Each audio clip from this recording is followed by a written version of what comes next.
You were born with more opportunity than Benjamin Franklin. That key in the thumbnail? He used it to lock the door behind him. He ran away at 17, sold the only books he owned, snuck onto a ship in the middle of the night, disappeared from Boston while his brothers slept. He had $1 and no plan. Born the 15th of 17 children to a candle maker in Boston. 2 years of formal schooling. Total. How does a runaway with nothing become the man on the $100 bill? You have a phone in your pocket, a roof over your head, a search bar that answers any question in seconds, 100 ways to learn anything you want starting this afternoon for free. You have options Franklin was never given. You have time he never had. You have access to more knowledge than existed in every library in Philadelphia in 1723. Franklin had a father who wanted him to be a clergyman, then could not afford the tuition. So at 10 years old, he was pulled from the only school he would ever attend and sent to work beside his father on Milk Street, cutting wick for candles, filling dipping molds, running errands for a tallow chandler. By 12, he was bound to his older brother James as a printer's apprentice. You are not trapped the way he was trapped. You are not property. You are not a fugitive for wanting more. You are trapped by a story. The story that says you need more money first, more credentials first, more certainty before you are willing to move, more proof that the other side of the door is better than this side. You collect reasons not to leave. You call them conditions. They are not. Franklin had none of those things, and he left anyway. He did not run because he had a plan. He ran because staying was death. Here is what an indenture meant in 1718. You were property. Your brother owned your labor until you turned 21. He could beat you, work you 16 hours a day, control where you lived, what you ate, whether you saw sunlight. Franklin was beaten, regularly. You know this feeling. Not the beatings, but the walls. The job that owns your time. The obligation that owns your energy. The expectation that owns your future before you have built one. You think the exit requires conditions. You are waiting for the money to be right, the timing to be right, the courage to arrive fully formed one morning before you have to leave for work. It has not arrived that way. You have been waiting for it your whole life and it has not arrived yet. That is the data. The conditions you are waiting for are not coming. They were never coming. You are the condition. Here is what waiting cost him. When Franklin finally broke the indenture and tried to find work at another print shop in Boston, every door closed. His brother had gone to every printer in the city and had him turned away. You do not get a second chance inside the same cage. You have to leave before they lock it. That was the only move. Run while you still can. You still have moves. You are reading this, which means the door has not been fully locked. But every day you wait, the story gets heavier. The reasons to stay multiply. The exits quietly disappear. Franklin did not wait for the story to end. He burned it. And the burning was the beginning, not the end of something, but the first sentence of everything that came after. You have done this before. You have arrived somewhere with nothing, no reputation, no connections, no proof it would work. So did Franklin. $1, 3 rolls, road dust, no plan. A girl named Deborah Reed watched him walk past her father's door eating bread in the street. She thought he looked ridiculous.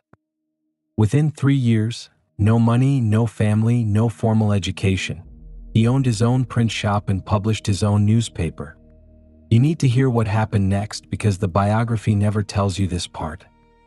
The governor who promised to back him sent Franklin to London with a letter of credit to buy printing equipment. The letter was worthless. You know this feeling. Someone promises you a door, you walk through it, and the floor is gone. Franklin arrived at 20 years old with no money and no way back. 18 months broke in London. Same role he had escaped. Same walls. The exit had looped back on itself. You know what it feels like to go silent when you should have written. Franklin promised Deborah he would return. 1 letter in 2 years. She married someone else. You do not undo that kind of damage by explaining it.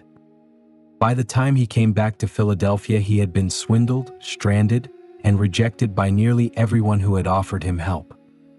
And yet he did not call it failure. He had a word for it. Errata. Printer's errors. The mistakes you cross out and fix. Most people hide from their mistakes. Franklin named every one. You think naming your mistakes makes them permanent. He knew the opposite. You cannot fix what you refuse to name. He marked every failure in the manuscript of his life and kept printing, not because it stopped hurting, because naming it was the only thing that made correction possible. This is what you are refusing to do, not because you do not know the mistake. You know it exactly. You can name it right now if you choose to. You are choosing not to. You have been hiding from it. A promise you made and broke. A version of yourself that failed and that you have not yet named out loud because you think the failure becomes official the moment you say it. It was already official. You were just refusing to look at it. And the longer you look away, the more it owns you. Shame does not protect you from the mistake. It locks you inside it. You already know this. You have felt it. You feel it right now. He went back to Philadelphia with nothing. Same city, same streets, same girl he had failed. He asked Deborah to marry him. She said yes. He rebuilt the print shop from scratch. No apology tour, no lengthy explanation. Just the next line. That was enough for him. You think your second attempt is humiliating. It is not. It is the revision. Every mistake has a correction. But you have not written your next line yet. You were born with more than Franklin had. You have seen what he built from nothing. You are still standing at the door. Not because you lack resources, not because the timing is wrong, because you are waiting for the story to give you permission to leave, and the story never will. The story does not end. You have to interrupt it. Franklin did not wait for permission. He did not wait for conditions. He locked the door behind him at 17 with one coin in his pocket and no map, and he started walking. He failed in London and came back anyway. He failed Deborah and asked again anyway. He lost everything twice and rebuilt twice, not because he was fearless, but because he had learned to treat every loss as an erratum, a line to correct, not a verdict. Tomorrow morning, before anything else, name one erratum. One mistake you have been carrying without naming. Write it down. Mark the line. Not to punish yourself, to make it correctable. That is the only action Franklin took that you are not taking. You do not need a plan. You need a pen. The key in that thumbnail was never a symbol.